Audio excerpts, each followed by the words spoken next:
옛날 옛적 가실이라는 고을의 남진사라 불리는 선비가 살았습니다. 그의 가문은 비록 기온 지 오래였지만 학문에는 남다른 열정을 지니고 있었지요. 날마다 대나무 붓끝에 마음을 실어 글을 쓰고 등잔불 아래 책장을 넘기며 과거를 준비했으니 고을 안에서도 그는 총명하다는 평을 들었습니다. 그러던 어느 해 한양에서 대과 시험이 열린다는 소식이 들려왔지요. 남진사는 이제야 기회를 잡았다고 생각했으나 문제는 여비였습니다. 집안에 가진 것이 없다 보니 그의 어머니는 손수 짠 삼배옷을 시장에 내다 팔았습니다. 안 사람은 바느질 품삯으로 한 푼 두 푼을 모았습니다. 그리하여 마침내 집으로 엮은 보따리 하나, 엽전 몇 냥을 품고 남진사는 과거길에 나섰지요. 고을 사람들은 동구 밖까지 나와 손을 흔들며 말했습니다. 남진사, 이번엔 꼭 장원급제하여 고향 이름을 떨치시오.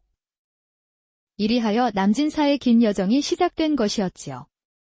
며칠을 걷고 또 걸어 산 넘고 물 건너다 보니 발바닥은 부르트고 어깨는 천근만근, 내딛는 발걸음마다 한숨이 앞섰지요. 하루는 깊은 산길을 지나 해가 뉘엿뉘엿질 무렵이었습니다. 허기진 배는 등에 찰싹 붙을 지경이라 마침 눈에 띈 조그마한 주막 하나가 있어 그리로 터벅터벅 발길을 옮겨 겨우 몸을 이었습니다. 허름한 초가 지붕 아래 주모는 인심 좋은 웃음으로 따뜻한 콩죽 한 그릇을 내어주었고 남진사는 고마운 마음에 그것을 허겁지겁 먹고는 기진맥진해 몸을 뉘었습니다. 그런데 이게 웬일입니까?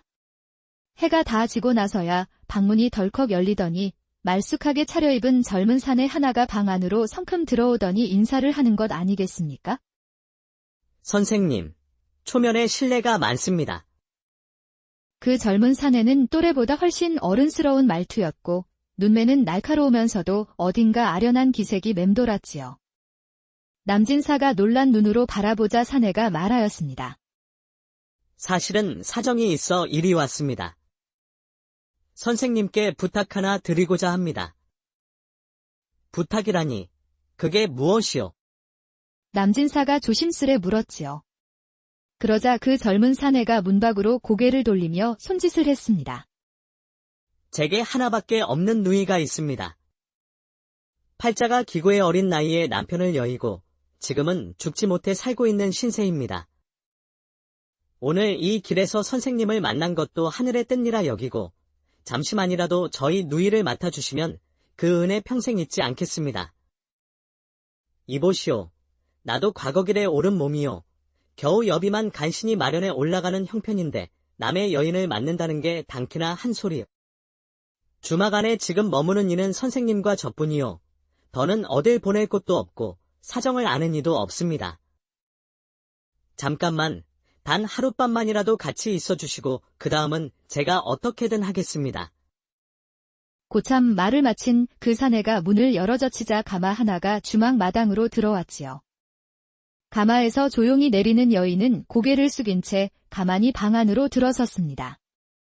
흰 소복 저고리를 입은 여인의 눈매에는 슬픔이 담겨 있었고 말 한마디 없이 공손히 절을 올렸지요.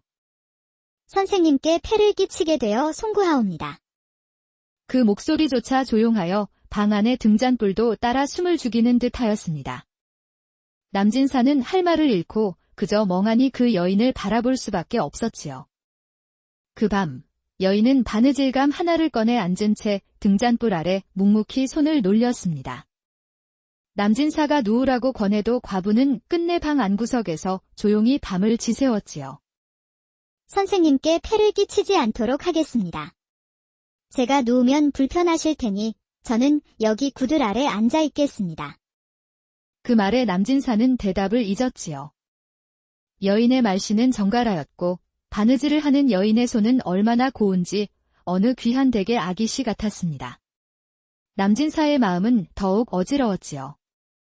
잠을 청하려 해도 도무지 잠이 오지 않아 이리저리 뒤척이던 남진사는 결국 새벽 무렵 이불을 걷어냈습니다. 이래선 안 된다. 과거 길에 나선 몸, 본처와 자식이 날 기다리는 판에 아무리 동정이라 한들 이건 도리가 아니지. 그리하여 그는 조용히 일어나더니 과부에게 들키지 않도록 요강을 든 채 변소로 간다 핑계를 대고 방을 나섰습니다. 그러나 마음은 급했고 그 마음 그대로 겉옷도 팽개친 채 밤길을 빠져나갔지요. 그렇게 주막 뒷마당을 돌아나가 근처 다른 주막으로 몸을 피하게 되었습니다. 그런데 그 주막에선 마침 과거 길에 옳은 선비 몇이 밤새 이야기를 나누다 잠을 이루지 못하고 있었지요. 남진사는 그들에게 사정 이야기를 털어놓았습니다. 자신이 겪은 황망한 일이며 과부를 남겨두고 나온 사정을 털어놓자 선비들 사이에서 웃음이 터졌습니다. 그중 청도 출신의 이생원이라는 선비 하나가 벌떡 일어나 말하였지요. 그런 기막힌 일이 어디 있어? 그 과부를 그냥 두기는 아깝소. 내가 대신 가보리다. 당신은 내 옷을 입고 내 전대를 차고 과거 보러 길을 이어가시게.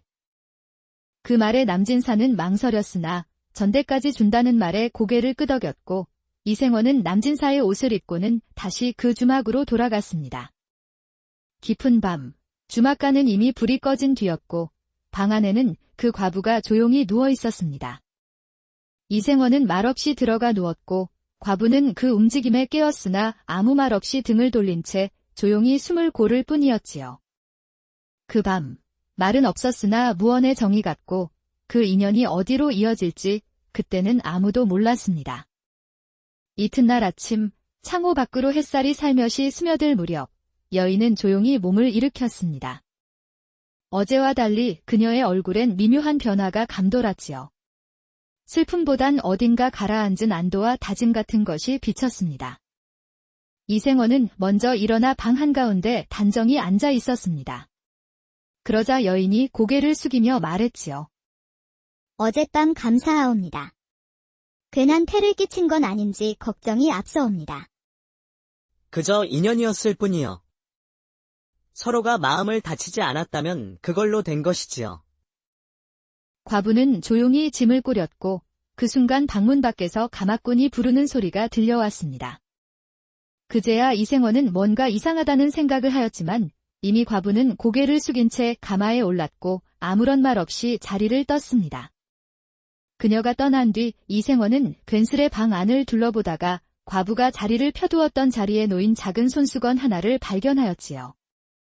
술을 놓은 모양이 심상찮아 그는 그제야 이 여인의 정체가 범상치 않다는 걸 어렴풋이 느꼈습니다. 그날로 며칠이 흘렀습니다. 이생원은 과거 길을 잠시 접고 고향으로 돌아가 있었지요. 그런데 뜻밖에도 어느 날 고을원액에서 그를 급히 찾는 사람이 나타났습니다. 한양 정승댁에서 급히 정갈이 왔소. 이생원을 찾는답디다. 이생원은 영문도 모른 채 이끌려 한양으로 올라갔고 도성의 어느 화려한 저택으로 안내되었지요.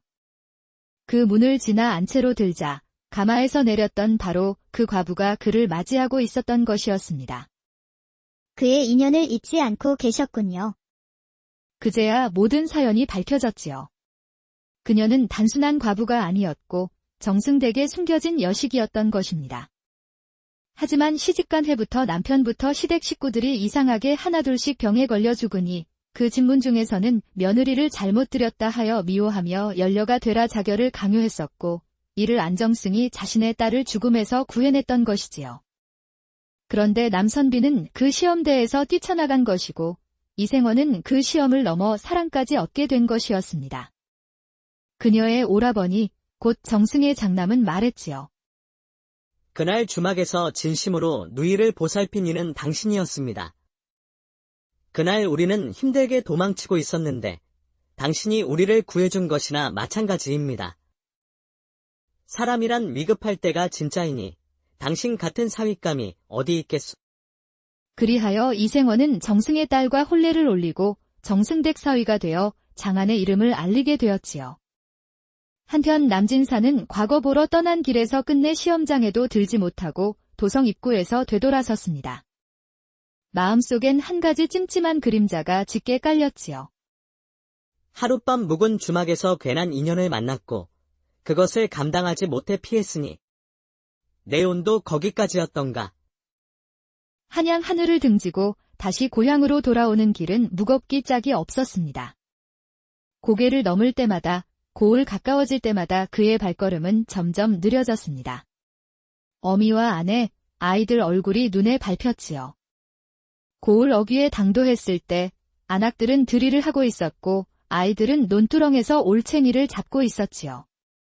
모두가 반가운 눈길로 남진사를 맞이했지만 그는 고개를 숙인 채 말이 없었습니다. 집으로 돌아온 그날 밤, 아내는 말없이 밥을 차렸고 어머니는 등잔불 아래 조용히 바느질을 하고 있었지요. 당신 수고했어요. 사람 일이 그리 쉬운 게 아니잖아요. 아내의 그 한마디에 남진사는 마침내 숨을 내쉬며 이불 위에 털썩 몸을 눕혔습니다. 그렇게 그의 과거는 지나가고 다시 긴 기다림의 시간이 찾아왔습니다. 해가 바뀌고 다시금 과거 소식이 울려 퍼졌습니다. 임금이 어여쁜 공주를 얻은 것을 기념하는 과거 시험이 열린 것이지요. 남진사는 지난 해의 일을 되새기며 다시 그를 품에 안고 길을 떠날 채비를 하였지요. 이번에는 기필코 장원급제하여 돌아오겠소. 그 말에 아내는 말없이 작은 보퉁이를 꺼내 남편 손에 쥐어주었습니다. 그 안엔 다름 아닌 종이 한 장, 정갈한 손글씨로 써 내려간 편지였습니다. 한양 장안에 가거든 이 편지를 정승댁에 전해보세요. 제 친정집과 조금 인연이 있었던 집이니까요. 남진사는 내심 반신반의했으나 이번만큼은 지푸라기라도 잡는 심정으로 아내의 말을 따르기로 했습니다. 걸음을 걸어 도성 안에 도착한 그는 정승댁 문 앞에 섰고 조심스레 문지기에게 편지를 건넸습니다. 가실 고을에 사는 남진사라 하오. 이 편지를 대감마님께 전해주시겠소.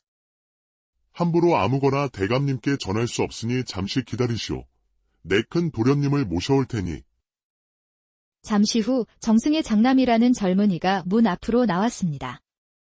그런데 정승 장남은 남진사를 보고 눈빛이 번뜩이며 물었지요. 아, 혹 전에 나를 만난 적이 있지 않습니까? 그 말에 남진사가 가만히 그를 보니 틀림없이 그날 주막에서 만났던 젊은 사내였지요. 하지만 남진사는 고개를 저었습니다. 여인을 방 안에 놔두고 도망친 자신이 부끄럽기도 하고 굳이 옛날 일을 꺼내기도 못해서였지요. 사람을 잘못 보신 것 같소. 한양길은 처음이요. 그렇소이까? 내가 사람을 잘못 보았나 보오. 젊은 사내는 그렇게 말하고 인해 편지를 들고 안채로 가져갔는데 한참 후 정승댁 하인이 남진사를 안채로 모셨고 정승 역시 곧 마루에 나와 남진사 앞에 앉았습니다. 조용한 가운데 편지를 찬찬히 읽어 내려가던 정승은 어느새 얼굴빛이 누그러지며 말했지요. 허허, 자네의 장인은 내 스승일세. 언제고 꼭 한번 찾아뵈려 하였는데 안타깝네. 남진사, 자네 아내의 이야기를 들으니 자네의 결심과 올고듬이 마음에 들었네?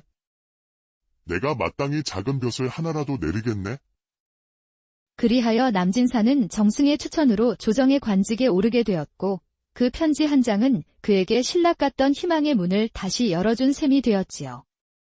그날 이후로 남진사는 그리 높진 않지만 단단한 벼슬길을 걸으며 조정의 신임을 얻게 되었고 고향에서도 선비로서의 명망을 얻어 평온한 삶을 살았다 합니다. 비록 정승댁과 사돈을 맺는 복은 이생원에게로 갔지만 남진사 또한 사람들 입에 오르내릴 만큼 올곧은 인물로 남게 된 것이죠. 고을 장터에서 이 이야기가 하나둘씩 퍼지면서 사람들은 고개를 끄덕이며 말했습니다. 허, 남진사가 그날 밤 과부를 뿌리치지 않았더라면 어찌 되었을꼬? 복을 걷어찬 셈인가? 그러면 옆에 앉은 이는 덧붙였답니다. 그래, 대장부란 융통성도 갖춰야 하는 법, 올곧은 것도 좋지만 그릇이 되면 복은 제 발로 찾아오는 것 아니겠는가? 이렇듯 남진사의 이야기는 과거 길에서 만난 과부 한 사람으로 시작해 사람됨과 선택이 어떻게 운명을 갈라놓는지를 말해주는 야담으로 전해졌답니다. 세상 일이란 것이 꼭 한 가지 길만 있는 것이 아니듯 그날 그 주막에서 벌어진 일도 누군가에겐 복이 되었고 누군가에겐 교훈이 되었. 옛날 옛적 가실이라는 고을의 남진사라 불리는 선비가 살았습니다. 그의 가문은 비록 기온 지 오래였지만 학문에는 남다른 열정을 지니고 있었지요. 날마다 대나무 붓끝에 마음을 실어 글을 쓰고 등잔불 아래 책장을 넘기며 과거를 준비했으니 고을 안에서도 그는 총명하다는 평을 들었습니다. 그러던 어느 해 한양에서 대과 시험이 열린다는 소식이 들려왔지요. 남진사는 이제야 기회를 잡았다고 생각했으나 문제는 여비였습니다. 집안에 가진 것이 없다 보니 그의 어머니는 손수짠 삼배옷을 시장에 내다 팔았습니다. 안 사람은 바느질 품삯으로 한 푼 두 푼을 모았습니다. 그리하여 마침내 집으로 엮은 보따리 하나, 엽전 몇 냥을 품고 남진사는 과거길에 나섰지요. 고을 사람들은 동구 밖까지 나와 손을 흔들며 말했습니다. 남진사. 이번엔 꼭 장원급제하여 고향 이름을 떨치시오. 이리하여 남진사의 긴 여정이 시작된 것이었지요. 며칠을 걷고 또 걸어 산 넘고 물 건너다 보니 발바닥은 부르트고 어깨는 천근만근, 내딛는 발걸음마다 한숨이 앞섰지요. 하루는 깊은 산길을 지나 해가 뉘엿뉘엿질 무렵이었습니다. 허기진 배는 등에 찰싹 붙을 지경이라 마침 눈에 띈 조그마한 주막 하나가 있어 그리로 터벅터벅 발길을 옮겨 겨우 몸을 이었습니다. 허름한 초가 지붕 아래 주모는 인심 좋은 웃음으로 따뜻한 콩죽 한 그릇을 내어주었고 남진사는 고마운 마음에 그것을 허겁지겁 먹고는 기진맥진해 몸을 뉘었습니다. 그런데 이게 웬일입니까? 해가 다 지고 나서야 방문이 덜컥 열리더니 말쑥하게 차려입은 젊은 사내 하나가 방 안으로 성큼 들어오더니 인사를 하는 것 아니겠습니까? 선생님, 초면에 실례가 많습니다.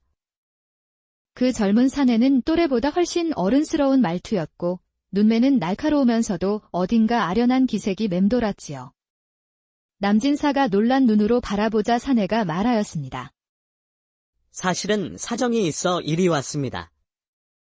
선생님께 부탁 하나 드리고자 합니다. 부탁이라니, 그게 무엇이오? 남진사가 조심스레 물었지요. 그러자 그 젊은 사내가 문밖으로 고개를 돌리며 손짓을 했습니다. 제게 하나밖에 없는 누이가 있습니다. 팔자가 기고의 어린 나이에 남편을 여의고 지금은 죽지 못해 살고 있는 신세입니다.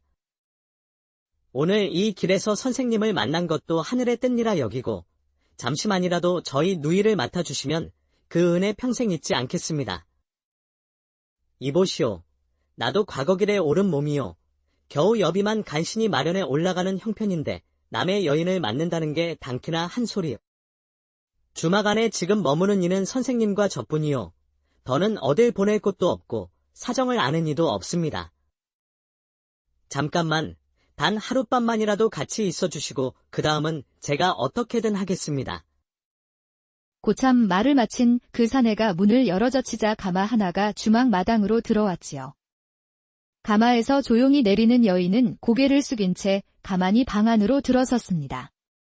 흰 소복 저고리를 입은 여인의 눈매에는 슬픔이 담겨 있었고 말 한마디 없이 공손히 절을 올렸지요. 선생님께 폐를 끼치게 되어 송구하옵니다. 그 목소리조차 조용하여 방 안의 등잔불도 따라 숨을 죽이는 듯하였습니다. 남진사는 할 말을 잃고 그저 멍하니 그 여인을 바라볼 수밖에 없었지요. 그 밤 여인은 바느질감 하나를 꺼내 앉은 채 등잔불 아래 묵묵히 손을 놀렸습니다. 남진사가 누우라고 권해도 과부는 끝내 방 안구석에서 조용히 밤을 지새웠지요. 선생님께 폐를 끼치지 않도록 하겠습니다. 제가 누우면 불편하실 테니 저는 여기 구들 아래 앉아 있겠습니다. 그 말에 남진사는 대답을 잊었지요. 여인의 말씨는 정갈하였고 바느질을 하는 여인의 손은 얼마나 고운지 어느 귀한 댁의 아기씨 같았습니다. 남진사의 마음은 더욱 어지러웠지요. 잠을 청하려 해도 도무지 잠이 오지 않아 이리저리 뒤척이던 남진사는 결국 새벽 무렵 이불을 걷어냈습니다. 이래선 안 된다. 과거 길에 나선 몸, 본처와 자식이 날 기다리는 판에 아무리 동정이라 한들 이건 도리가 아니지. 그리하여 그는 조용히 일어나더니 과부에게 들키지 않도록 요강을 든 채 변소로 간다 핑계를 대고 방을 나섰습니다. 그러나 마음은 급했고 그 마음 그대로 겉옷도 팽개친 채 밤길을 빠져나갔지요. 그렇게 주막 뒷마당을 돌아나가 근처 다른 주막으로 몸을 피하게 되었습니다. 그런데 그 주막에선 마침 과거 길에 옳은 선비 몇이 밤새 이야기를 나누다 잠을 이루지 못하고 있었지요. 남진사는 그들에게 사정 이야기를 털어놓았습니다. 자신이 겪은 황망한 일이며 과부를 남겨두고 나온 사정을 털어놓자 선비들 사이에서 웃음이 터졌습니다. 그중 청도 출신의 이생원이라는 선비 하나가 벌떡 일어나 말하였지요. 그런 기막힌 일이 어디 있어? 그 과부를 그냥 두기는 아깝소. 내가 대신 가보리다. 당신은 내 옷을 입고 내 전대를 차고 과거 보러 길을 이어가시게. 그 말에 남진사는 망설였으나 전대까지 준다는 말에 고개를 끄덕였고 이생원은 남진사의 옷을 입고는 다시 그 주막으로 돌아갔습니다. 깊은 밤, 주막가는 이미 불이 꺼진 뒤였고 방 안에는 그 과부가 조용히 누워 있었습니다. 이생원은 말없이 들어가 누웠고 과부는 그 움직임에 깨었으나 아무 말 없이 등을 돌린 채 조용히 숨을 고를 뿐이었지요. 그 밤, 말은 없었으나 무언의 정이 같고 그 인연이 어디로 이어질지 그때는 아무도 몰랐습니다. 이튿날 아침 창호 밖으로 햇살이 살며시 스며들 무렵 여인은 조용히 몸을 일으켰습니다. 어제와 달리 그녀의 얼굴엔 미묘한 변화가 감돌았지요. 슬픔보단 어딘가 가라앉은 안도와 다짐 같은 것이 비쳤습니다. 이생원은 먼저 일어나 방 한가운데 단정히 앉아 있었습니다. 그러자 여인이 고개를 숙이며 말했지요. 어젯밤 감사하옵니다. 괜한 패를 끼친 건 아닌지 걱정이 앞서옵니다. 그저 인연이었을 뿐이요. 서로가 마음을 다치지 않았다면 그걸로 된 것이지요. 과부는 조용히 짐을 꾸렸고 그 순간 방문 밖에서 가마꾼이 부르는 소리가 들려왔습니다. 그제야 이생원은 뭔가 이상하다는 생각을 하였지만 이미 과부는 고개를 숙인 채 가마에 올랐고 아무런 말 없이 자리를 떴습니다. 그녀가 떠난 뒤 이생원은 괜스레 방 안을 둘러보다가 과부가 자리를 펴두었던 자리에 놓인 작은 손수건 하나를 발견하였지요. 술을 놓은 모양이 심상찮아 그는 그제야 이 여인의 정체가 범상치 않다는 걸 어렴풋이 느꼈습니다. 그날로 며칠이 흘렀습니다. 이생원은 과거기를 잠시 접고 고향으로 돌아가 있었지요. 그런데 뜻밖에도 어느 날 고을원액에서 그를 급히 찾는 사람이 나타났습니다. 한양 정승댁에서 급히 정갈이 왔소. 이생원을 찾는답디다. 이생원은 영문도 모른 채 이끌려 한양으로 올라갔고 도성의 어느 화려한 저택으로 안내되었지요. 그 문을 지나 안채로 들자 가마에서 내렸던 바로 그 과부가 그를 맞이하고 있었던 것이었습니다. 그의 인연을 잊지 않고 계셨군요. 그제야 모든 사연이 밝혀졌지요. 그녀는 단순한 과부가 아니었고 정승댁에 숨겨진 여식이었던 것입니다. 하지만 시집간 해부터 남편부터 시댁 식구들이 이상하게 하나둘씩 병에 걸려 죽으니 그 진문 중에서는 며느리를 잘못 들였다 하여 미워하며 연려가 되라 자결을 강요했었고 이를 안정승이 자신의 딸을 죽음에서 구해냈던 것이지요. 그런데 남선비는 그 시험대에서 뛰쳐나간 것이고 이생원은 그 시험을 넘어 사랑까지 얻게 된 것이었습니다. 그녀의 오라버니 곧 정승의 장남은 말했지요. 그날 주막에서 진심으로 누이를 보살핀 이는 당신이었습니다. 그날 우리는 힘들게 도망치고 있었는데 당신이 우리를 구해준 것이나 마찬가지입니다. 사람이란 위급할 때가 진짜이니 당신 같은 사윗감이 어디 있겠소. 그리하여 이생원은 정승의 딸과 혼례를 올리고 정승댁 사위가 되어 장안의 이름을 알리게 되었지요. 한편 남진사는 과거 보러 떠난 길에서 끝내 시험장에도 들지 못하고 도성 입구에서 되돌아섰습니다. 마음속엔 한 가지 찜찜한 그림자가 짙게 깔렸지요. 하룻밤 묵은 주막에서 괜한 인연을 만났고 그것을 감당하지 못해 피했으니 내 온도 거기까지였던가. 한양 하늘을 등지고 다시 고향으로 돌아오는 길은 무겁기 짝이 없었습니다. 고개를 넘을 때마다 고을 가까워질 때마다 그의 발걸음은 점점 느려졌습니다. 어미와 아내, 아이들 얼굴이 눈에 밟혔지요. 고을 어귀에 당도했을 때 안악들은 드릴을 하고 있었고 아이들은 논두렁에서 올챙이를 잡고 있었지요. 모두가 반가운 눈길로 남진사를 맞이했지만 그는 고개를 숙인 채 말이 없었습니다. 집으로 돌아온 그날 밤, 아내는 말없이 밥을 차렸고 어머니는 등잔불 아래 조용히 바느질을 하고 있었지요. 당신 수고했어요. 사람 일이 그리 쉬운 게 아니잖아요. 아내의 그 한마디에 남진사는 마침내 숨을 내쉬며 이불 위에 털썩 몸을 눕혔습니다. 그렇게 그의 과거는 지나가고 다시 긴 기다림의 시간이 찾아왔습니다. 해가 바뀌고 다시금 과거 소식이 울려 퍼졌습니다. 임금이 어여쁜 공주를 얻은 것을 기념하는 과거 시험이 열린 것이지요. 남진사는 지난 해의 일을 되새기며 다시 그를 품에 안고 길을 떠날 채비를 하였지요. 이번에는 기필코 장원급제하여 돌아오겠소. 그 말에 아내는 말없이 작은 보퉁이를 꺼내 남편 손에 쥐어주었습니다. 그 안엔 다름 아닌 종이 한 장, 정갈한 손글씨로 써 내려간 편지였습니다. 한양 장안에 가거든 이 편지를 정승댁에 전해보세요. 제 친정집과 조금 인연이 있었던 집이니까요. 남진사는 내심 반신반의했으나 이번만큼은 지푸라기라도 잡는 심정으로 아내의 말을 따르기로 했습니다. 걸음을 걸어 도성 안에 도착한 그는 정승댁 문 앞에 섰고 조심스레 문지기에게 편지를 건넸습니다. 가실 고을에 사는 남진사라 하오.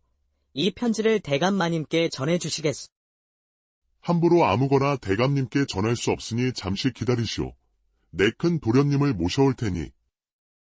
잠시 후 정승의 장남이라는 젊은이가 문 앞으로 나왔습니다. 그런데 정승 장남은 남진사를 보고 눈빛이 번뜩이며 물었지요. 아, 혹전에 나를 만난 적이 있지 않습니까? 그 말에 남진사가 가만히 그를 보니 틀림없이 그날 주막에서 만났던 젊은 사내였지요. 하지만 남진사는 고개를 저었습니다. 여인을 방 안에 놔두고 도망친 자신이 부끄럽기도 하고 굳이 옛날 일을 꺼내기도 못해서였지요. 사람을 잘못 보신 것 같소. 한양길은 처음이요. 그렇소이까? 내가 사람을 잘못 보았나 보오. 젊은 사내는 그렇게 말하고 인해 편지를 들고 안채로 가져갔는데 한참 후 정승댁 하인이 남진사를 안채로 모셨고 정승 역시 곧 마루에 나와 남진사 앞에 앉았습니다. 조용한 가운데 편지를 찬찬히 읽어 내려가던 정승은 어느새 얼굴빛이 누그러지며 말했지요. 허허, 자네의 장인은 내 스승일세. 언제고 꼭 한번 찾아뵈려 하였는데 안타깝네. 남진사, 자네 아내의 이야기를 들으니 자네의 결심과 올고듬이 마음에 들었네? 내가 마땅히 작은 벼슬 하나라도 내리겠네? 그리하여 남진사는 정승의 추천으로 조정의 관직에 오르게 되었고 그 편지 한 장은 그에게 신락 같던 희망의 문을 다시 열어준 셈이 되었지요. 그날 이후로 남진사는 그리 높진 않지만 단단한 벼슬길을 걸으며 조정의 신임을 얻게 되었고 고향에서도 선비로서의 명망을 얻어 평온한 삶을 살았다 합니다. 비록 정승댁과 사돈을 맺는 복은 이생원에게로 갔지만 남진사 또한 사람들 입에 오르내릴 만큼 올곧은 인물로 남게 된 것이죠. 고을 장터에서 이 이야기가 하나둘씩 퍼지면서 사람들은 고개를 끄덕이며 말했습니다. 허, 남진사가 그날 밤 과부를 뿌리치지 않았더라면 어찌 되었을꼬? 복을 걷어찬 셈인가? 그러면 옆에 앉은 이는 덧붙였답니다. 그래, 대장부란 융통성도 갖춰야 하는 법, 올곧은 것도 좋지만 그릇이 되면 복은 제 발로 찾아오는 것 아니겠는가? 이렇듯 남진사의 이야기는 과거길에서 만난 과부 한 사람으로 시작해 사람됨과 선택이 어떻게 운명을 갈라놓는지를 말해주는 야담으로 전해졌답니다. 세상 일이란 것이 꼭 한 가지 길만 있는 것이 아니듯 그날 그 주막에서 벌어진 일도 누군가에겐 복이 되었고 누군가에겐 교훈이 되었. 옛날 옛적 가실이라는 고을의 남진사라 불리는 선비가 살았습니다. 그의 가문은 비록 기온 지 오래였지만 학문에는 남다른 열정을 지니고 있었지요. 날마다 대나무 붓끝에 마음을 실어 글을 쓰고 등잔불 아래 책장을 넘기며 과거를 준비했으니 고을 안에서도 그는 총명하다는 평을 들었습니다. 그러던 어느 해 한양에서 대과 시험이 열린다는 소식이 들려왔지요. 남진사는 이제야 기회를 잡았다고 생각했으나 문제는 여비였습니다. 집안에 가진 것이 없다 보니 그의 어머니는 손수짠 삼배옷을 시장에 내다 팔았습니다. 안 사람은 바느질 품삯으로 한 푼, 두 푼을 모았습니다. 그리하여 마침내 집으로 엮은 보따리 하나, 엽전 몇 냥을 품고 남진사는 과거길에 나섰지요. 고을 사람들은 동구 밖까지 나와 손을 흔들며 말했습니다. 남진사. 이번엔 꼭 장원급제하여 고향 이름을 떨치시오. 이리하여 남진사의 긴 여정이 시작된 것이었지요. 며칠을 걷고 또 걸어 산 넘고 물 건너다 보니 발바닥은 부르트고 어깨는 천근만근, 내딛는 발걸음마다 한숨이 앞섰지요. 하루는 깊은 산길을 지나 해가 뉘엿뉘엿질 무렵이었습니다. 허기진 배는 등에 찰싹 붙을 지경이라 마침 눈에 띈 조그마한 주막 하나가 있어 그리로 터벅터벅 발길을 옮겨 겨우 몸을 이었습니다. 허름한 초가 지붕 아래 주모는 인심 좋은 웃음으로 따뜻한 콩죽 한 그릇을 내어주었고 남진사는 고마운 마음에 그것을 허겁지겁 먹고는 기진맥진해 몸을 뉘었습니다. 그런데 이게 웬일입니까?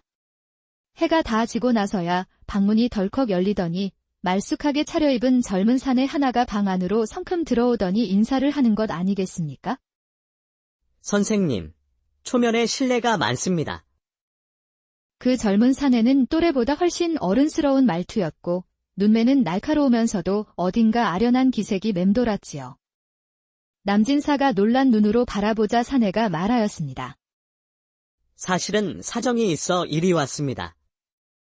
선생님께 부탁 하나 드리고자 합니다. 부탁이라니, 그게 무엇이오? 남진사가 조심스레 물었지요. 그러자 그 젊은 사내가 문밖으로 고개를 돌리며 손짓을 했습니다. 제게 하나밖에 없는 누이가 있습니다. 팔자가 기고의 어린 나이에 남편을 여의고 지금은 죽지 못해 살고 있는 신세입니다. 오늘 이 길에서 선생님을 만난 것도 하늘의 뜻이라 여기고 잠시만이라도 저희 누이를 맡아주시면 그 은혜 평생 잊지 않겠습니다. 이보시오. 나도 과거길에 오른 몸이요. 겨우 여비만 간신히 마련해 올라가는 형편인데 남의 여인을 맡는다는 게 당키나 한 소리요. 주막 안에 지금 머무는 이는 선생님과 저뿐이요. 더는 어딜 보낼 곳도 없고 사정을 아는 이도 없습니다.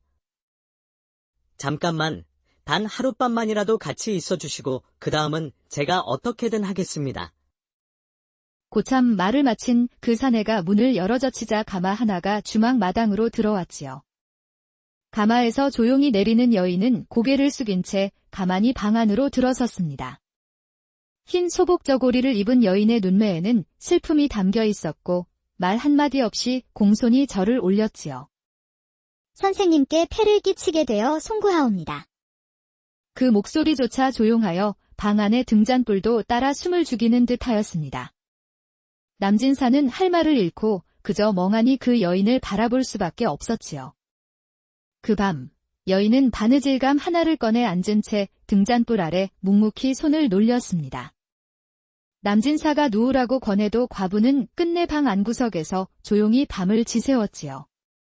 선생님께 폐를 끼치지 않도록 하겠습니다. 제가 누우면 불편하실 테니 저는 여기 구들 아래 앉아 있겠습니다.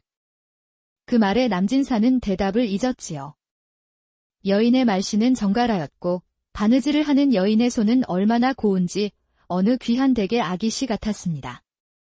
남진사의 마음은 더욱 어지러웠지요.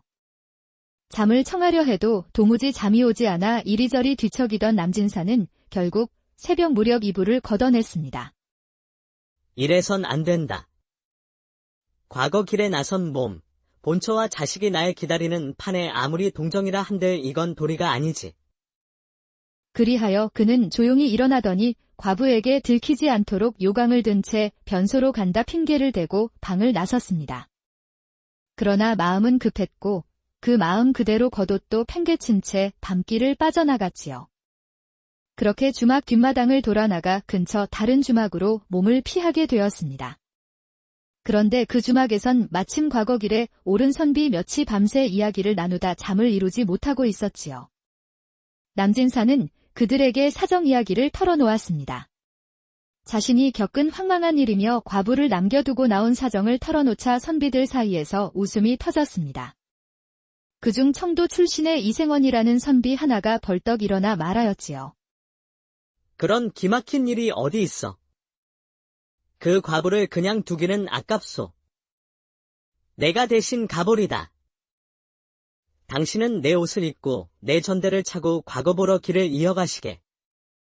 그 말에 남진사는 망설였으나 전대까지 준다는 말에 고개를 끄덕였고 이생원은 남진사의 옷을 입고는 다시 그 주막으로 돌아갔습니다. 깊은 밤, 주막가는 이미 불이 꺼진 뒤였고 방 안에는 그 과부가 조용히 누워 있었습니다. 이생원은 말없이 들어가 누웠고 과부는 그 움직임에 깨었으나 아무 말 없이 등을 돌린 채 조용히 숨을 고를 뿐이었지요. 그 밤, 말은 없었으나 무언의 정이 같고 그 인연이 어디로 이어질지 그때는 아무도 몰랐습니다. 이튿날 아침 창호 밖으로 햇살이 살며시 스며들 무렵 여인은 조용히 몸을 일으켰습니다. 어제와 달리 그녀의 얼굴엔 미묘한 변화가 감돌았지요. 슬픔보단 어딘가 가라앉은 안도와 다짐 같은 것이 비쳤습니다. 이생원은 먼저 일어나 방 한가운데 단정히 앉아 있었습니다. 그러자 여인이 고개를 숙이며 말했지요. 어젯밤 감사하옵니다. 괜한 패를 끼친 건 아닌지 걱정이 앞서옵니다. 그저 인연이었을 뿐이요. 서로가 마음을 다치지 않았다면 그걸로 된 것이지요. 과부는 조용히 짐을 꾸렸고 그 순간 방문 밖에서 가마꾼이 부르는 소리가 들려왔습니다. 그제야 이생원은 뭔가 이상하다는 생각을 하였지만 이미 과부는 고개를 숙인 채 가마에 올랐고 아무런 말 없이 자리를 떴습니다. 그녀가 떠난 뒤 이생원은 괜스레 방 안을 둘러보다가 과부가 자리를 펴두었던 자리에 놓인 작은 손수건 하나를 발견하였지요. 술을 놓은 모양이 심상찮아 그는 그제야 이 여인의 정체가 범상치 않다는 걸 어렴풋이 느꼈습니다. 그날로 며칠이 흘렀습니다. 이생원은 과거기를 잠시 접고 고향으로 돌아가 있었지요. 그런데 뜻밖에도 어느 날 고을원에게서 그를 급히 찾는 사람이 나타났습니다. 한양 정승댁에서 급히 전갈이 왔소. 이생원을 찾는답디다. 이생원은 영문도 모른 채 이끌려 한양으로 올라갔고 도성의 어느 화려한 저택으로 안내되었지요. 그 문을 지나 안채로 들자 가마에서 내렸던 바로 그 과부가 그를 맞이하고 있었던 것이었습니다. 그의 인연을 잊지 않고 계셨군요. 그제야 모든 사연이 밝혀졌지요. 그녀는 단순한 과부가 아니었고 정승댁에 숨겨진 여식이었던 것입니다. 하지만 시집간 해부터 남편부터 시댁 식구들이 이상하게 하나둘씩 병에 걸려 죽으니 그 집문 중에서는 며느리를 잘못 들였다 하여 미워하며 연려가 되라 자결을 강요했었고 이를 안정승이 자신의 딸을 죽음에서 구해냈던 것이지요. 그런데 남선비는 그 시험대에서 뛰쳐나간 것이고 이생원은 그 시험을 넘어 사랑까지 얻게 된 것이었습니다. 그녀의 오라버니 곧 정승의 장남은 말했지요. 그날 주막에서 진심으로 누이를 보살핀 이는 당신이었습니다. 그날 우리는 힘들게 도망치고 있었는데 당신이 우리를 구해준 것이나 마찬가지입니다. 사람이란 위급할 때가 진짜이니 당신 같은 사윗감이 어디 있겠소. 그리하여 이생원은 정승의 딸과 혼례를 올리고 정승댁 사위가 되어 장안의 이름을 알리게 되었지요. 한편 남진사는 과거 보러 떠난 길에서 끝내 시험장에도 들지 못하고 도성 입구에서 되돌아섰습니다. 마음속엔 한 가지 찜찜한 그림자가 짙게 깔렸지요. 하룻밤 묵은 주막에서 괜한 인연을 만났고 그것을 감당하지 못해 피했으니 내 온도 거기까지였던가. 한양 하늘을 등지고 다시 고향으로 돌아오는 길은 무겁기 짝이 없었습니다. 고개를 넘을 때마다 고을 가까워질 때마다 그의 발걸음은 점점 느려졌습니다. 어미와 아내, 아이들 얼굴이 눈에 밟혔지요. 고을 어귀에 당도했을 때 안악들은 들이를 하고 있었고 아이들은 논두렁에서 올챙이를 잡고 있었지요. 모두가 반가운 눈길로 남진사를 맞이했지만 그는 고개를 숙인 채 말이 없었습니다. 집으로 돌아온 그날 밤, 아내는 말없이 밥을 차렸고 어머니는 등잔불 아래 조용히 바느질을 하고 있었지요. 당신 수고했어요. 사람 일이 그리 쉬운 게 아니잖아요. 아내의 그 한마디에 남진사는 마침내 숨을 내쉬며 이불 위에 털썩 몸을 눕혔습니다. 그렇게 그의 과거는 지나가고 다시 긴 기다림의 시간이 찾아왔습니다. 해가 바뀌고 다시금 과거 소식이 울려 퍼졌습니다. 임금이 어여쁜 공주를 얻은 것을 기념하는 과거 시험이 열린 것이지요. 남진사는 지난 해의 일을 되새기며 다시 그를 품에 안고 길을 떠날 채비를 하였지요. 이번에는 기필코 장원급제하여 돌아오겠소. 그 말에 아내는 말없이 작은 보퉁이를 꺼내 남편 손에 쥐어주었습니다. 그 안엔 다름 아닌 종이 한 장, 정갈한 손글씨로 써 내려간 편지였습니다. 한양 장안에 가거든 이 편지를 정승댁에 전해보세요. 제 친정집과 조금 인연이 있었던 집이니까요. 남진사는 내심 반신반의했으나 이번만큼은 지푸라기라도 잡는 심정으로 아내의 말을 따르기로 했습니다. 걸음을 걸어 도성 안에 도착한 그는 정승댁 문 앞에 섰고 조심스레 문지기에게 편지를 건넸습니다. 가실 고을에 사는 남진사라 하오. 이 편지를 대감마님께 전해주시겠소. 함부로 아무거나 대감님께 전할 수 없으니 잠시 기다리시오. 내 큰 도련님을 모셔올 테니. 잠시 후 정승의 장남이라는 젊은이가 문 앞으로 나왔습니다. 그런데 정승 장남은 남진사를 보고 눈빛이 번뜩이며 물었지요. 아, 혹전에 나를 만난 적이 있지 않습니까? 그 말에 남진사가 가만히 그를 보니 틀림없이 그날 주막에서 만났던 젊은 사내였지요. 하지만 남진사는 고개를 저었습니다. 여인을 방 안에 놔두고 도망친 자신이 부끄럽기도 하고 굳이 옛날 일을 꺼내기도 못해서였지요. 사람을 잘못 보신 것 같소. 한양길은 처음이요. 그렇소이까? 내가 사람을 잘못 보았나 보오. 젊은 사내는 그렇게 말하고 인해 편지를 들고 안채로 가져갔는데 한참 후 정승댁 하인이 남진사를 안채로 모셨고 정승 역시 곧 마루에 나와 남진사 앞에 앉았습니다. 조용한 가운데 편지를 찬찬히 읽어 내려가던 정승은 어느새 얼굴빛이 누그러지며 말했지요. 허허, 자네의 장인은 내 스승일세. 언제고 꼭 한번 찾아뵈려 하였는데 안타깝네. 남진사, 자네 아내의 이야기를 들으니 자네의 결심과 올곧음이 마음에 들었네? 내가 마땅히 작은 벼슬 하나라도 내리겠네? 그리하여 남진사는 정승의 추천으로 조정의 관직에 오르게 되었고 그 편지 한 장은 그에게 신락 같던 희망의 문을 다시 열어준 셈이 되었지요.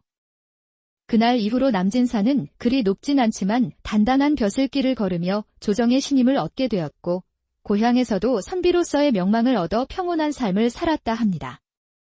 비록 정승댁과 사돈을 맺는 복은 이생원에게로 갔지만 남진사 또한 사람들 입에 오르내릴 만큼 올곧은 인물로 남게 된 것이죠. 고을 장터에서 이 이야기가 하나둘씩 퍼지면서 사람들은 고개를 끄덕이며 말했습니다. 허, 남진사가 그날 밤 과부를 뿌리치지 않았더라면 어찌 되었을꼬? 복을 걷어찬 셈인가? 그러면 옆에 앉은 이는 덧붙였답니다. 그래, 대장부란 융통성도 갖춰야 하는 법, 올곧은 것도 좋지만 그릇이 되면 복은 제 발로 찾아오는 것 아니겠는가? 이렇듯 남진사의 이야기는 과거 길에서 만난 과부 한 사람으로 시작해 사람됨과 선택이 어떻게 운명을 갈라놓는지를 말해주는 야담으로 전해졌답니다.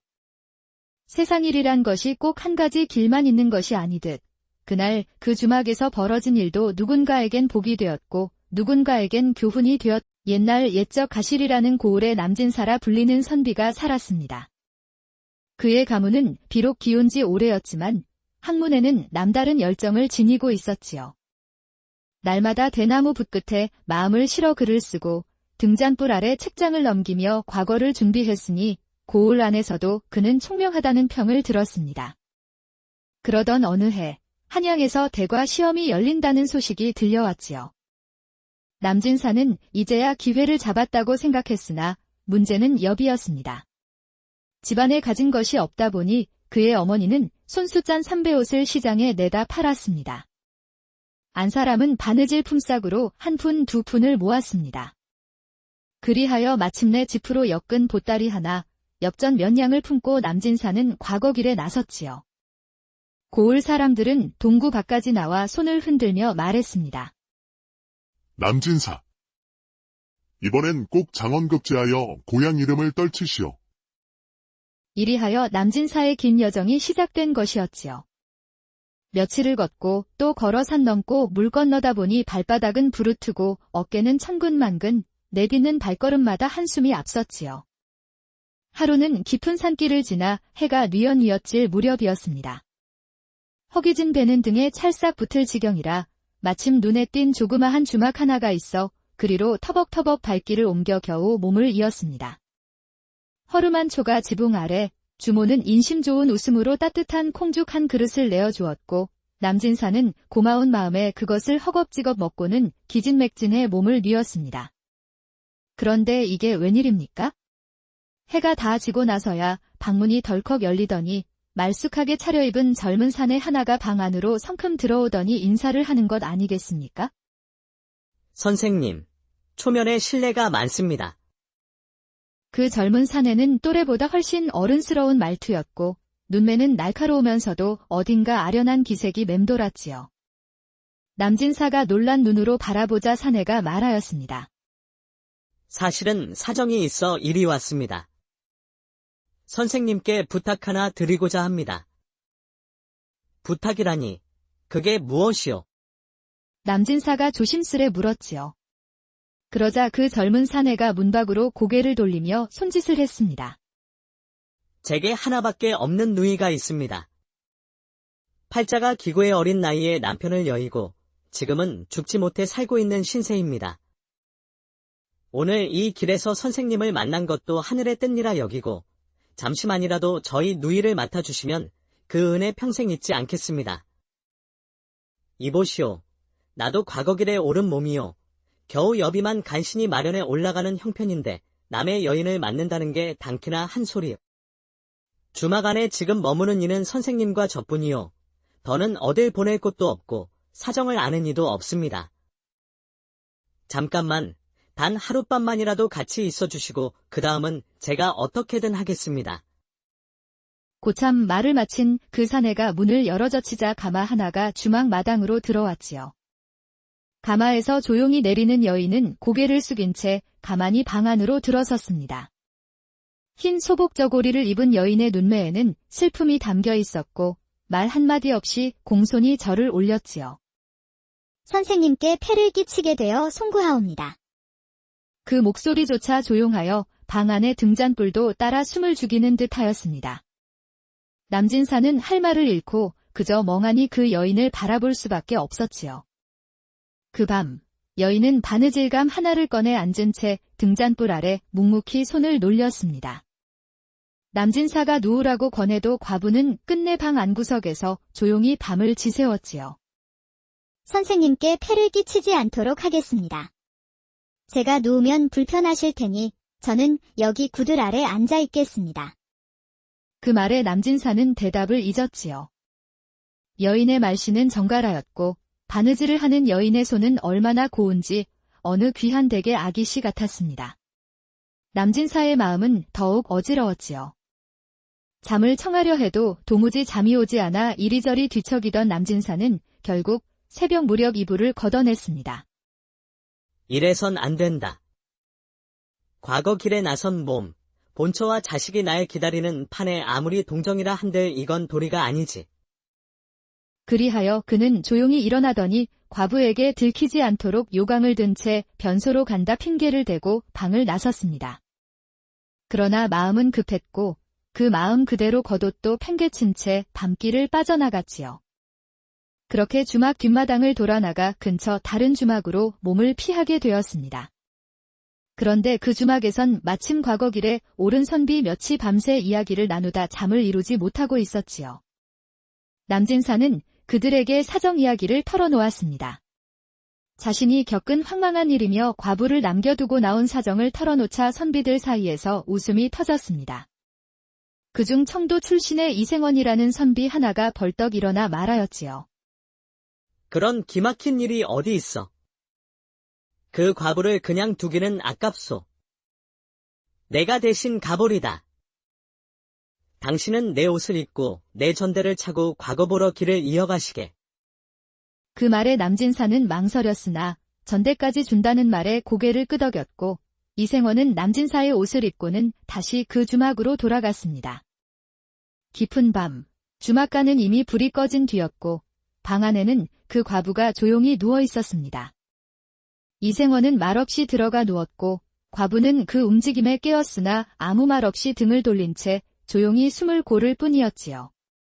그 밤, 말은 없었으나 무언의 정이 같고 그 인연이 어디로 이어질지 그때는 아무도 몰랐습니다. 이튿날 아침 창호 밖으로 햇살이 살며시 스며들 무렵 여인은 조용히 몸을 일으켰습니다. 어제와 달리 그녀의 얼굴엔 미묘한 변화가 감돌았지요. 슬픔보단 어딘가 가라앉은 안도와 다짐 같은 것이 비쳤습니다. 이생원은 먼저 일어나 방 한가운데 단정히 앉아 있었습니다. 그러자 여인이 고개를 숙이며 말했지요. 어젯밤 감사하옵니다. 괜한 폐를 끼친 건 아닌지 걱정이 앞서옵니다. 그저 인연이었을 뿐이요. 서로가 마음을 다치지 않았다면 그걸로 된 것이지요. 과부는 조용히 짐을 꾸렸고 그 순간 방문 밖에서 가마꾼이 부르는 소리가 들려왔습니다. 그제야 이생원은 뭔가 이상하다는 생각을 하였지만 이미 과부는 고개를 숙인 채 가마에 올랐고 아무런 말 없이 자리를 떴습니다. 그녀가 떠난 뒤 이생원은 괜스레 방 안을 둘러보다가 과부가 자리를 펴두었던 자리에 놓인 작은 손수건 하나를 발견하였지요. 술을 놓은 모양이 심상찮아 그는 그제야 이 여인의 정체가 범상치 않다는 걸 어렴풋이 느꼈습니다. 그날로 며칠이 흘렀습니다. 이생원은 과거기를 잠시 접고 고향으로 돌아가 있었지요. 그런데 뜻밖에도 어느 날 고을원액에서 그를 급히 찾는 사람이 나타났습니다. 한양 정승댁에서 급히 전갈이 왔소. 이생원을 찾는답디다. 이생원은 영문도 모른 채 이끌려 한양으로 올라갔고 도성의 어느 화려한 저택으로 안내되었지요. 그 문을 지나 안채로 들자 가마에서 내렸던 바로 그 과부가 그를 맞이하고 있었던 것이었습니다. 그의 인연을 잊지 않고 계셨군요. 그제야 모든 사연이 밝혀졌지요. 그녀는 단순한 과부가 아니었고 정승댁에 숨겨진 여식이었던 것입니다. 하지만 시집간 해부터 남편부터 시댁 식구들이 이상하게 하나둘씩 병에 걸려 죽으니 그 집문 중에서는 며느리를 잘못 들였다 하여 미워하며 연려가 되라 자결을 강요했었고 이를 안정승이 자신의 딸을 죽음에서 구해냈던 것이지요. 그런데 남선비는 그 시험대에서 뛰쳐나간 것이고 이생원은 그 시험을 넘어 사랑까지 얻게 된 것이었습니다. 그녀의 오라버니 곧 정승의 장남은 말했지요. 그날 주막에서 진심으로 누이를 보살핀 이는 당신이었습니다. 그날 우리는 힘들게 도망치고 있었는데 당신이 우리를 구해준 것이나 마찬가지입니다. 사람이란 위급할 때가 진짜이니 당신 같은 사윗감이 어디 있겠소. 그리하여 이생원은 정승의 딸과 혼례를 올리고 정승댁 사위가 되어 장안의 이름을 알리게 되었지요. 한편 남진사는 과거 보러 떠난 길에서 끝내 시험장에도 들지 못하고 도성 입구에서 되돌아섰습니다. 마음속엔 한 가지 찜찜한 그림자가 짙게 깔렸지요. 하룻밤 묵은 주막에서 괜한 인연을 만났고 그것을 감당하지 못해 피했으니 내 운도 거기까지였던가. 한양 하늘을 등지고 다시 고향으로 돌아오는 길은 무겁기 짝이 없었습니다. 고개를 넘을 때마다 고을 가까워질 때마다 그의 발걸음은 점점 느려졌습니다. 어미와 아내, 아이들 얼굴이 눈에 밟혔지요. 고을 어귀에 당도했을 때 안악들은 들이를 하고 있었고 아이들은 논두렁에서 올챙이를 잡고 있었지요. 모두가 반가운 눈길로 남진사를 맞이했지만 그는 고개를 숙인 채 말이 없었습니다. 집으로 돌아온 그날 밤, 아내는 말없이 밥을 차렸고 어머니는 등잔불 아래 조용히 바느질을 하고 있었지요. 당신 수고했어요. 사람 일이 그리 쉬운 게 아니잖아요.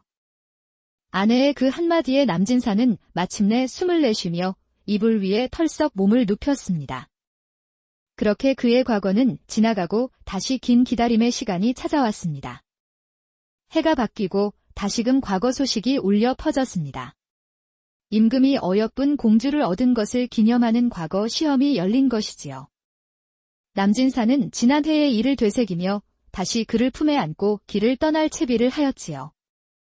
이번에는 기필코 장원급제하여 돌아오겠소. 그 말에 아내는 말없이 작은 보퉁이를 꺼내 남편 손에 쥐어주었습니다. 그 안엔 다름 아닌 종이 한 장, 정갈한 손글씨로 써 내려간 편지였습니다. 한양 장안에 가거든 이 편지를 정승댁에 전해보세요. 제 친정집과 조금 인연이 있었던 집이니까요. 남진사는 내심 반신반의했으나 이번만큼은 지푸라기라도 잡는 심정으로 아내의 말을 따르기로 했습니다. 걸음을 걸어 도성 안에 도착한 그는 정승댁 문 앞에 섰고 조심스레 문지기에게 편지를 건넸습니다. 가실 고을에 사는 남진사라 하오. 이 편지를 대감마님께 전해주시겠소. 함부로 아무거나 대감님께 전할 수 없으니 잠시 기다리시오. 내 큰 도련님을 모셔올 테니. 잠시 후 정승의 장남이라는 젊은이가 문 앞으로 나왔습니다. 그런데 정승 장남은 남진사를 보고 눈빛이 번뜩이며 물었지요. 혹전에 나를 만난 적이 있지 않습니까? 그 말에 남진사가 가만히 그를 보니 틀림없이 그날 주막에서 만났던 젊은 사내였지요. 하지만 남진사는 고개를 저었습니다. 여인을 방 안에 놔두고 도망친 자신이 부끄럽기도 하고 굳이 옛날 일을 꺼내기도 못해서였지요. 사람을 잘못 보신 것 같소. 한양길은 처음이요. 그렇소이까? 내가 사람을 잘못 보았나 보오. 젊은 사내는 그렇게 말하고 인해 편지를 들고 안채로 가져갔는데 한참 후 정승댁 하인이 남진사를 안채로 모셨고 정승 역시 곧 마루에 나와 남진사 앞에 앉았습니다. 조용한 가운데 편지를 찬찬히 읽어 내려가던 정승은 어느새 얼굴빛이 누그러지며 말했지요. 허허, 자네의 장인은 내 스승일세. 언제고 꼭 한번 찾아뵈려 하였는데 안타깝네. 남진사, 자네 아내의 이야기를 들으니 자네의 결심과 올고듬이 마음에 들었네? 내가 마땅히 작은 볕을 하나라도 내리겠네? 그리하여 남진사는 정승의 추천으로 조정의 관직에 오르게 되었고 그 편지 한 장은 그에게 신락 같던 희망의 문을 다시 열어준 셈이 되었지요. 그날 이후로 남진사는 그리 높진 않지만 단단한 벼슬길을 걸으며 조정의 신임을 얻게 되었고 고향에서도 선비로서의 명망을 얻어 평온한 삶을 살았다 합니다. 비록 정승댁과 사돈을 맺는 복은 이생원에게로 갔지만 남진사 또한 사람들 입에 오르내릴 만큼 올곧은 인물로 남게 된 것이죠. 고을 장터에서 이 이야기가 하나둘씩 퍼지면서 사람들은 고개를 끄덕이며 말했습니다. 허, 남진사가 그날 밤 과부를 뿌리치지 않았더라면 어찌 되었을꼬? 복을 걷어찬 셈인가? 그러면 옆에 앉은 이는 덧붙였답니다. 그래, 대장부란 융통성도 갖춰야 하는 법, 올곧은 것도 좋지만 그릇이 되면 복은 제 발로 찾아오는 것 아니겠는가? 이렇듯 남진사의 이야기는 과거 길에서 만난 과부 한 사람으로 시작해 사람됨과 선택이 어떻게 운명을 갈라놓는지를 말해주는 야담으로 전해졌답니다. 세상 일이란 것이 꼭 한 가지 길만 있는 것이 아니듯 그날 그 주막에서 벌어진 일도 누군가에겐 복이 되었고 누군가에겐 교훈이 되었. 옛날 옛적 가실이라는 고을의 남진사라 불리는 선비가 살았습니다. 그의 가문은 비록 기온 지 오래였지만 학문에는 남다른 열정을 지니고 있었지요. 날마다 대나무 붓끝에 마음을 실어 글을 쓰고 등잔불 아래 책장을 넘기며 과거를 준비했으니 고을 안에서도 그는 총명하다는 평을 들었습니다. 그러던 어느 해 한양에서 대과 시험이 열린다는 소식이 들려왔지요. 남진사는 이제야 기회를 잡았다고 생각했으나 문제는 여비였습니다. 집안에 가진 것이 없다 보니 그의 어머니는 손수 짠 삼배옷을 시장에 내다 팔았습니다. 안 사람은 바느질 품삯으로 한 푼 두 푼을 모았습니다. 그리하여 마침내 집으로 엮은 보따리 하나, 엽전 몇 냥을 품고 남진사는 과거 길에 나섰지요. 고을 사람들은 동구 밖까지 나와 손을 흔들며 말했습니다. 남진사, 이번엔 꼭 장원급제하여 고향 이름을 떨치시오. 이리하여 남진사의 긴 여정이 시작된 것이었지요. 며칠을 걷고 또 걸어 산 넘고 물 건너다 보니 발바닥은 부르트고 어깨는 천근만근, 내딛는 발걸음마다 한숨이 앞섰지요. 하루는 깊은 산길을 지나 해가 뉘엿뉘엿질 무렵이었습니다. 허기진 배는 등에 찰싹 붙을 지경이라 마침 눈에 띈